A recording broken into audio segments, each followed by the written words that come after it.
जब तक सगाई हुई थी तब तक तो पता नहीं था कि संदीप ऐसा निकलेगा। मुझे तो अभी भी यकीन नहीं हो रहा है। एक बार फोन कर लेते हैं। अब क्या बात करनी है? सामने बैठी लड़की दिखाई नहीं देती है क्या? और क्या हम संदीप को बरसों से जानते हैं? 2 महीने की जान पहचान और फिर सगाई, उसके बाद तुरंत शादी। मैंने तो कभी सोचा भी नहीं था कि संदीप ऐसी गिरी हुई हरकत कर देगा। पैसा चाहिए था या कुछ और चाहिए तो मुझसे कहना था। जब पहली बार मिला था तब तो ऐसा नहीं था, और कितना खुश रखता था पूजा को। इंसान का चेहरा देखने से उसका मन शायद पता ना चलता हो। शायद मेरी किस्मत में यही लिखा है पापा।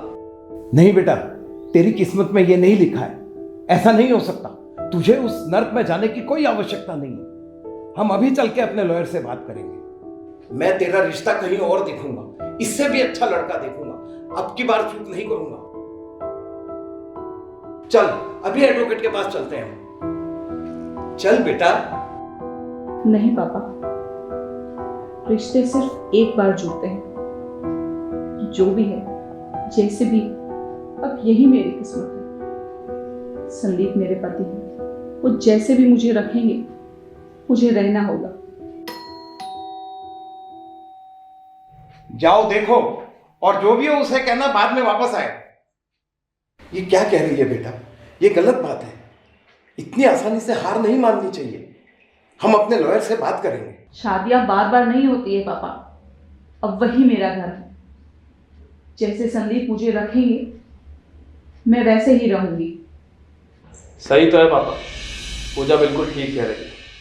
पति का घर ही पत्नी के लिए सब कुछ होता है, और वो उसे जैसा रखेगा उससे वैसा रहना होगा। इतना सब कुछ करने के बाद तुम्हारी हिम्मत कैसे हुई यहां तक आने की? अपनी पत्नी को लेने आया।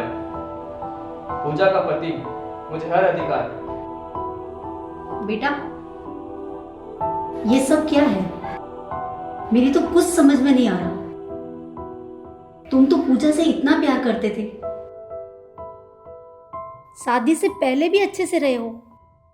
जितना भोला समझती हो उतना भोला नहीं है ये। पूजा संदीप के साथ नहीं जाएगी। पूजा के डाइवोर्स के पेपर संदीप के साथ जाएंगे। मैं जाऊंगी पापा। बेटा तू ये क्या कह रही है? तुम्हारी शादी को 2 महीने हुए हैं और इसने तुम्हारा ये हाल कर दिया है। आगे पता नहीं क्या करेगा। कोई बात नहीं पापा, 2 ही तो महीने हुए हैं। धीरे धीरे आदत हो जाएगी।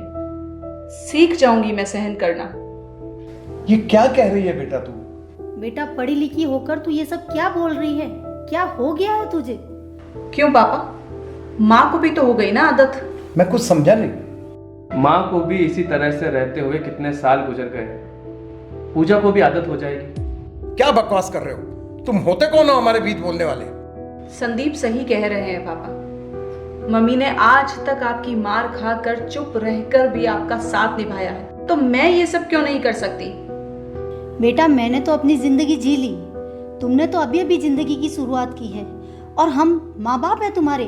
तुम्हारा बुरा कैसे देख सकते हैं? माँ, अब यही वक्त है, और यही वक्त था आपके पास आवाज उठाने के लिए, पर आपने आवाज उठाई नहीं और चुपचाप सब कुछ सहती रही, क्योंकि आपने पापा को सब कुछ मान लिया था। पर पापा की ये समझ में नहीं आया। छोटी से बड़ी हो गई, रोज आपको रोते मार खाते देख देख कर। अगर मेरी भी किस्मत में यही लिखा हुआ है तो यही सही। वो समय अलग था, मेरी बात और है। पर रिश्ते तो वही थे माँ।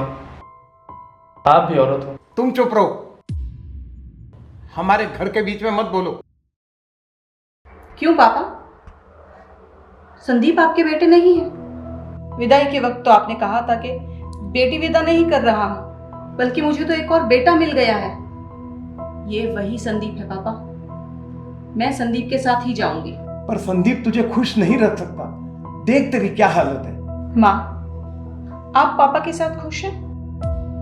वो बेटी, पूजा की बात का जवाब दीजिए माँ। हाँ बेटा, मैं बहुत खुश हूँ, और हर जन्म में मैं पति के रूप में इन्हें ही पाना चाहती हूँ। देखा पापा, माँ खुश है आपके गुस्से और बुरे बर्ताव के बाद भी, आपके इस नेचर के बाद भी। तो मैं खुश क्यों नहीं रह सकती संदीप के साथ? बेटा वो जमाना अलग था, तुम तो नए जमाने की लड़की हो, पति से कंधा मिला के चलने वाली। पर आप भी तो एक बेटी हो, औरत हो, आपका भी आत्मसम्मान है। आपने तो कभी पापा के खिलाफ आवाज नहीं उठाई। पूजा बेटा, तुम ठीक कह रही हो। मैंने अपने पिता को ऐसे ही देखा तो मुझे लगा कि पत्नी के साथ ऐसा व्यवहार करना अधिकार है पति का। मुझे मेरी गलती का एहसास हो गया है। मैं बहुत बड़ी गलती करता आया हूं आज तक, जिससे तेरे दिमाग पे गलत असर पड़ा है। पूजा बेटी, मुझे माफ कर दो बेटी। पार्वती, तुम भी मुझे माफ कर दो। मैं तुम्हारे स्नेह को कभी समझ ही नहीं सका। नहीं नहीं, आप माफी मत मांगिए, ये क्या कर रहे हैं आप? सचमुच तुम बहुत बड़े दिल वाली हो। उतने ही बड़े दिल वाले आपके दामाद जी भी हैं पापा। मतलब? मेरे दिमाग पर गलत असर तो हुआ था, लेकिन संदीप ने उस असर को कुछ ही दिन में खत्म कर दिया। ये आपकी बेटी बहुत अच्छी एक्ट्रेस है और मैं इस नौटंकी से बहुत प्यार करता हूँ। ये सब क्या हो रहा है बेटी? मुझे कुछ समझ नहीं आ रहा है। पापा, ये सब नाटक था और ये आइडिया संदीप का था। क्या? पापा, संदीप मुझसे बहुत प्यार करते हैं और औरतों का सम्मान भी। जब मैंने इनको आप दोनों के बारे में बताया तो इनके दिमाग में ये आइडिया आया। पहले मैं तो डर गई थी, लेकिन संदीप ने मुझे संभाला और बहुत हिम्मत दी। ये सब किया हुआ तो संदीप का ही है, मैंने तो बस साथ दिया था। बेटा, मुझे माफ कर दे। मैं तुझे क्या क्या कह गया। आज मुझे सच में एक और बेटा मिल गया। मैं बहुत ही भाग्यशाली हूँ जो मुझे ऐसा दामाद मिला है। क्या माँ, अभी बेटा कहा और अब पराया कर दिया? आप मुझे बेटा ही कहिए। तुम सब माफ कर दो मुझे। ना ना, ऐसे माफ नहीं करेंगे। आपको हम सबको एक बढ़िया सी ट्रीट देनी पड़ेगी। क्यों नहीं, क्यों नहीं। और अपनी पत्नी को तो 2-2 आइसक्रीम खिलाऊंगा मैं। आप भी ना।